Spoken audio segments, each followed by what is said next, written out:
புளி போட்டுருங்க, கெட்டு போகாது. ஹாய் மக்களே, என்னோடய பேர் செல்வி. நான் நாகர்கோவிலேருந்து கன்னியாகுமரி என்னோடய ஊர். நான் இங்கே நியூசிலாந்து கிரைஸ்ட் சர்ச்சில் 15 வருஷத்துக்கு மேலே இங்கே இருக்கிறேன். இன்றைக்கி வந்து நான் பேச்சுலர்ஸுக்கு ஈஸியான அவியல் நாகர்கோவில் மெத்தடில் அவியல் எப்படி செய்கிறதுன்ட்டு செய்து காமிக்கிறேன். ஆனால் கொஞ்சம் மிஸ் ஆகிடுச்சு. ஸோ நான் அது 1 by 1 நான் உங்களுக்கு எப்படி பண்ணணும்னு காமிக்கிறேன். இது எல்லாமே மோஸ்ட் ஆஃப் தான் ஃப்ரோசன் வெஜிடபிள்ஸ். இங்கே வந்து ரொம்ப ஃப்ரெஷ்ஷான வெஜிடபிள்ஸ் எல்லாம் கிடைக்காது, முக்கியமான அவியலுக்குள்ள வெஜிடபிள்ஸு.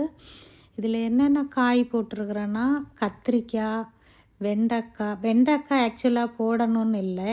ஆனால் இது நான் போட்டது அவ்வளோ ஒன்றும் ஸ்டிக்கியாக ஒன்றும் வரல, நல்லா இதுவாக தான் வந்திருக்கு.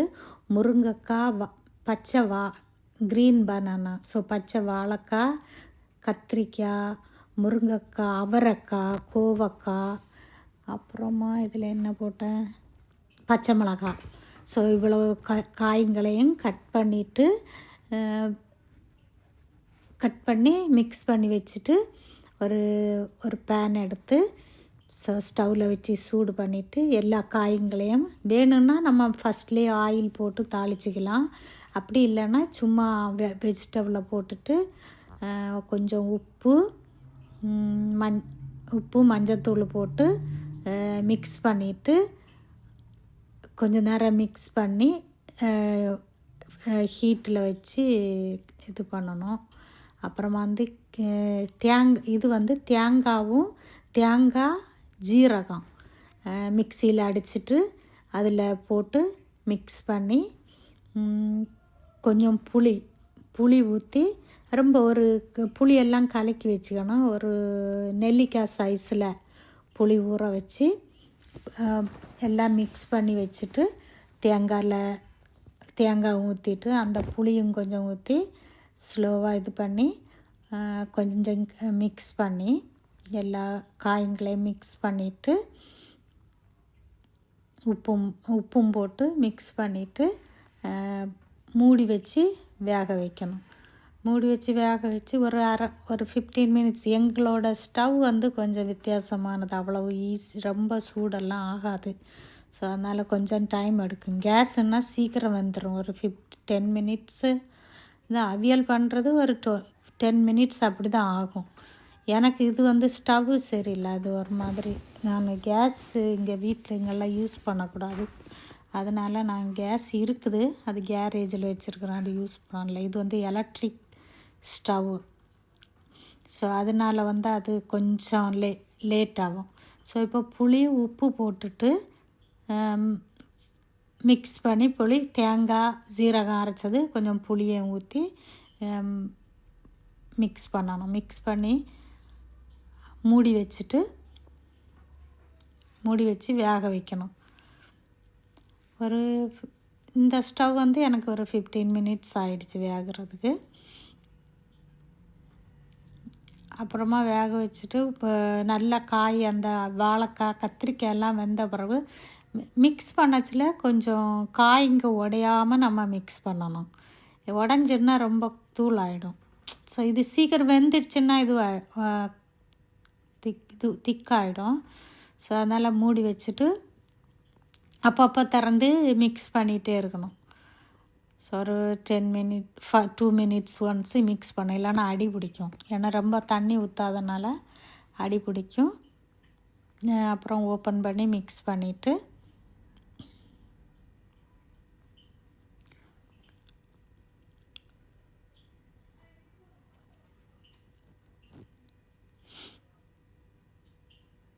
ஸோ திருப்பி மிக்ஸ் பண்ணிவிட்டு திருப்பி மூடி வச்சு ஒரு 2 மினிட்ஸ் திருப்பி வேக வச்சுட்டு திருப்பியும் இது பண்ணி மிக்ஸ் பண்ணி ஸோ ஒரு 10, இது வந்து எனக்கு ஒரு 15 மினிட்ஸ் ஆயிடுச்சு காய் வேக. ஏன்னா என்னோடய ஸ்டவ் அவ்வளவு சரி கிடையாது. அப்புறமா நல்லா வெந்ததுக்கப்புறம், காய் வெந்ததுக்கப்புறம் கொஞ்சம் எண்ணெய் தாளித்து, எண்ணெய், கடுகு, கறிவேப்பிலை போட்டு நான் தாளிச்சிட்டு அதில் வெஜிடபிள் மேலே ஊற்றிட்டு கொஞ்சம் கொத்தமல்லி தூவிட்டு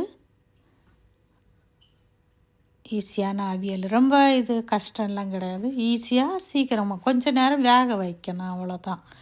மற்றபடி ரொம்ப இதெல்லாம் இல்லை.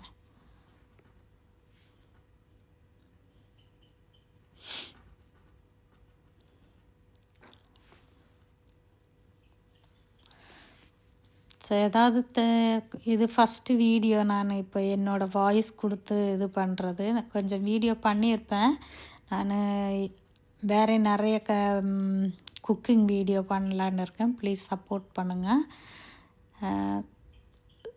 நிறைய வீடியோஸ், நிறைய நான்வெஜ், வெஜிடேரியன், நான் வெஜிடேரியன் எல்லாம் நாகர்கோவில் ஸ்டைலு, மெட்ராஸ் ஸ்டைலு. அப்புறமா காய் வெந்ததுக்கப்புறம் கொஞ்சம் யோகர்ட் போட்டு மிக்ஸ் பண்ணி உடனே ரொம்ப நேரம் அப்புறம் வேக வைக்கக்கூடாது. யோகர்ட்டை போட்டு இறக்கி வச்சுருக்கணும். இறக்கி வச்சு கொஞ்சம் உடனே ஆஃப் பண்ணிவிட்டு ஆயில் போட்டு கடுகு போட்டு தாளித்து, கடுகு கறிவேப்பிலை, ஏன்னா எங்களுக்கு இங்கே அவ்வளோ ஒன்றும் ஃப்ரெஷ்ஷு கறிவேப்பிலை கிடைக்காது இப்போ. ஆனால் இது குயிக்காக பண்ணதை, எங்கிட்ட கறிவேப்பிலை எதுவும் இல்லை, அதனால் இருந்ததை வச்சு மேனேஜ் பண்ணிட்டேன்.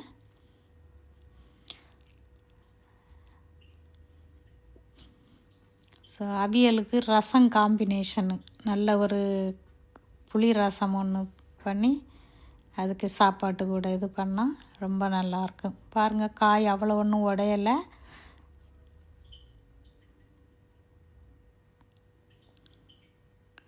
ஸோ ரசம் ரைஸுக்கு ரொம்ப நல்லாயிருக்கும் அவியல். ஒரு புளி போடுறதுனால ஒரு வாரம் வரைக்கும் ஃப்ரிட்ஜில் வச்சு சாப்பிடலாம், கெட்டு போகாது. நான் வந்து சம்டைம்ஸ் வேலையில் பிஸியானேன்னா ஒரு வாரம் வரைக்கும் வச்சு சாப்பிடுவோம். ஏதாவது மிஸ்டேக் இருந்தால் என்ன மன்னிச்சிருங்க. Please subscribe for more videos. Thank you.